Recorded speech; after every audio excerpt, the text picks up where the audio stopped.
ଗ୍ରାମଠୁ ଆରମ୍ଭ କରି ସହର, ଛୋଟ ପିଲାଠୁ ଆରମ୍ଭ କରି ବୃଦ୍ଧ ବୃଦ୍ଧା ପର୍ଯ୍ୟନ୍ତ ଯିଏ ଯେଉଁ ଲୋକ ଯେ ଲୋକମାନଙ୍କ ପାଖରେ ସବୁବେଳେ ଯାଇ ପହଞ୍ଚୁଥାଏ, ଲୋକମାନଙ୍କ ପାଖରେ ପହଞ୍ଚି ନିଜ ସେବା ଶୁଶ୍ରୂଷା ଜାରି ରଖୁଥାଏ, ସିଏ ହେଉଛି ଶ୍ୟାମସୁନ୍ଦରପୁର ପଞ୍ଚାୟତର ଜଣେ ଉନ୍ନତ ମାନର ଲୋକ, ଯାହାକୁ ବାବୁଲା ବୋଲି ଡାକନ୍ତି। ଯେ ଏଇ ଖଇରା ବ୍ଲକ ଗଣ୍ଡିବାଡ଼ ପାଖାପାଖି ଶ୍ୟାମସୁନ୍ଦରପୁର ପଞ୍ଚାୟତ ସବୁଠାରୁ ବଡ଼ ପଞ୍ଚାୟତ। 7,000 ଭୋଟର ଏଠି ଅଛନ୍ତି, କିନ୍ତୁ ଏଇ 7,000 ଭୋଟରକୁ ମନ ଜିଣିବାରେ ଯିଏ ମାହିର, ସିଏ ହେଉଛନ୍ତି ଯେ ଏଇ ଶ୍ୟାମସୁନ୍ଦରପୁର ପଞ୍ଚାୟତର ଜଣେ ସମାଜସେବୀ ଶ୍ରୀଯୁକ୍ତ ବାବୁଲା ପ୍ରଧାନ। ଅନେକ ଲୋକଙ୍କ ପାଖରୁ ଆମେ ମତ ନେଇଛୁ ଯେ ବାବୁଲା ପ୍ରଧାନ ସବୁବେଳେ ଲୋକଙ୍କର ସେବା ଶୁଶ୍ରୂଷା କରନ୍ତି ଏବଂ ରାସ୍ତା ହେଉ, ଘର ହେଉ, ଭତ୍ତା ହେଉ, ଯେକୌଣସି କାର୍ଯ୍ୟ ହେଉନା କାହିଁକି ସବୁବେଳେ ବାବୁଲା ପ୍ରଧାନ ଯାଇକି ସେମାନଙ୍କ ପାଖରେ ପହଞ୍ଚନ୍ତି। ନା ଥାଏ ଦଳଗତ ଭାବଧାରା, ନା ଥାଏ ମନ ଭିତରେ ହିଂସା, ଲୋଭ ଆଉ ରାଗର କିଛି ଠିକଣା। ଇଏ ସବୁକୁ ପାଥେୟ ନ କରି ସେ ସବୁବେଳେ 7,000 ଭୋଟରଙ୍କର ମନ ମୋହିଥିବା ସେ ବାବୁଲା ପ୍ରଧାନ ଆଜି ଆମ ପାଖରେ ଆସି ପହଞ୍ଚନ୍ତି।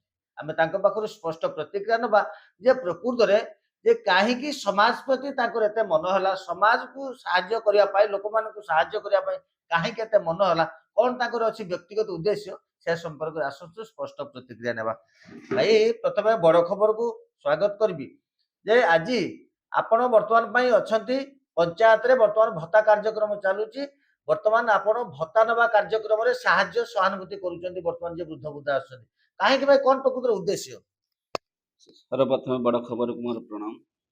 ଆମେ ଆଜି ଏଇ ଯେଉଁ ଭତ୍ତା ସେକ୍ସନ ଆଜି ଯେଉଁ ଭତ୍ତା ବଣ୍ଟା ହେଉଛି କି ଆଜି ସରପଞ୍ଚ ଆମର ଭାଉଜ ବନିତା ପ୍ରଧାନ ଅଛନ୍ତି, ତାଙ୍କୁ ସହଯୋଗ କରିବା ପାଇଁ ସମାଜସେବୀ ହିସାବରେ ମୁଁ ଆସିଛି। ନିଶ୍ଚିତ ଭାବରେ ସବୁ ପ୍ରକାର ସୁଖ ଦୁଃଖର ସମସ୍ତଙ୍କର ସାହାଯ୍ୟ ସହଯୋଗ ନେଇ ଏ ବଡ଼ ପଞ୍ଚାୟତ ଯେଉଁଟା ଶ୍ୟାମସୁନ୍ଦରପୁର ପଞ୍ଚାୟତ 19 ଗୋଟି ୱାର୍ଡ଼କୁ ନେଇକି ଗଠିତ ଶ୍ୟାମସୁନ୍ଦରପୁର ପଞ୍ଚାୟତର ସମସ୍ତ ରାସ୍ତା ଠାରୁ ସମସ୍ତ ଘାଟ ଭୋଟର ରେସନ ଭତ୍ତା ସମସ୍ତକୁ ନେଇକି ଆମର ସବୁବେଳେ ଆମ ବ୍ଲକକୁ ଯାଇକି ସମସ୍ତ ବିଭିନ୍ନ ଲୋକଙ୍କର ସମସ୍ୟା ଯାହା ବି ଥାଉ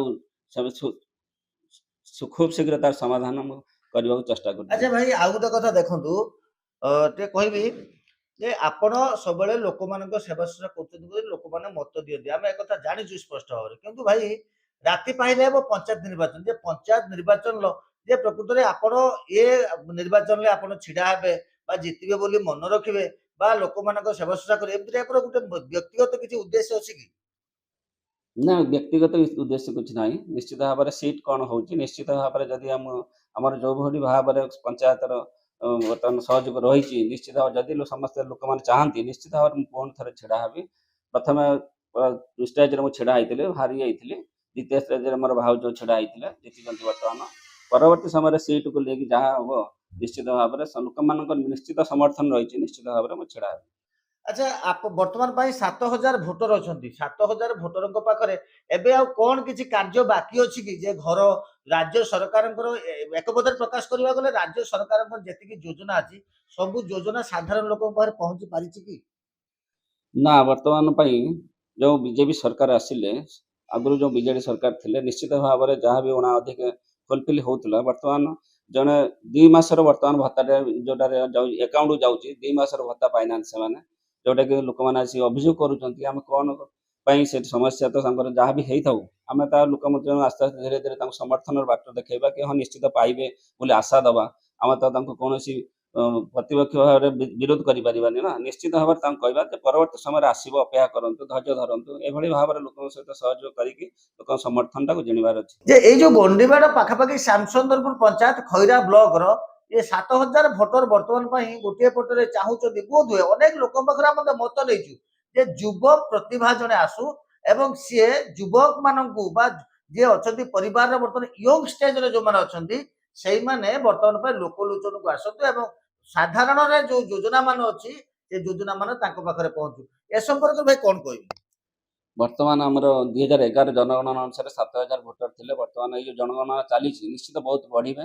ସେ ବର୍ତ୍ତମାନ ଯୁବ ପ୍ରତିଭା ହିସାବରେ ଯାହା ବି ହେଉ ନିଶ୍ଚିତ ଭାବରେ ସବୁ ପ୍ରକାର କାର୍ଯ୍ୟ ଯେ ଯୋଜନା ହେଉ କି ଯାହା ହେଉ ନିଶ୍ଚିତ ଭାବରେ ଲୋକଙ୍କ ପାଖରେ ପହଞ୍ଚିବ। ଆସ୍ତେ ଆସ୍ତେ ଧୀରେ ସୁସ୍ଥ କରିକି ଆଜିକାଲି ଭତ୍ତା ଯେଉଁ ରେସନ ସବୁ ଘର ପ୍ରଧାନମନ୍ତ୍ରୀ ଆବାସ ଯୋଜନା ଠାରୁ ଯାହା ବି ହେଇଥାଉ ନିଶ୍ଚିତ ଲୋକମାନେ ସୁରୁଖୁରୁରେ ପାଉଛନ୍ତି। ଆଉ ସମୟ ସୁବିଧା ଦେଖି ଆଉ ଯାହା ବାକି ରହିଲେ ନିଶ୍ଚିତ ଭାବରେ ତାଙ୍କର ଫୁଲଫିଲ୍ କରାଯିବ। ଆପଣ ଦେଖୁଥିଲେ ସ୍ପଷ୍ଟ ପ୍ରତିକ୍ରିୟା ଯେ ସିଏ ଜଣେ ଯୁବ ପ୍ରତିଭା ହିସାବରେ ଲୋକମାନଙ୍କ ପାଖରେ ଆଦୃତ ହେବା ପାଇଁ ଇଚ୍ଛା ତାଙ୍କର ଅନେକ ଅଛି ଏବଂ ଯୋଉ ଇଚ୍ଛା ବଳରେ ସେ ଲୋକମାନଙ୍କ ପାଖରେ ମଧ୍ୟ ସାହାଯ୍ୟ ସହାନୁଭୂତି କରିଛନ୍ତି ସେଇ ମୁଦ୍ଦା ନେଇକି ବର୍ତ୍ତମାନ ପାଇଁ ସେ ପଞ୍ଚାୟତ ଇଲେକ୍ସନ ପର୍ଯ୍ୟାୟକୁ ଯିବେ। ଯେ ଦେଖିବାକୁ ବାକି ରହିଲା ଯେ ଏଇ ଯୋଉ ଯୁବ ପ୍ରତିଭା ଅଛନ୍ତି ତାଙ୍କୁ ଶ୍ୟାମସୁନ୍ଦରପୁର ପଞ୍ଚାୟତବାସୀ ବା ଭୋଟର କେତେ ଗ୍ରହଣ କରୁଛନ୍ତି ତାହା ଦେଖିବାକୁ ଅପେକ୍ଷା। ବାଲେଶ୍ୱର ଜିଲ୍ଲା ଖଇରାରୁ ଚନ୍ଦ୍ରଶେଖରଙ୍କ ରିପୋର୍ଟ।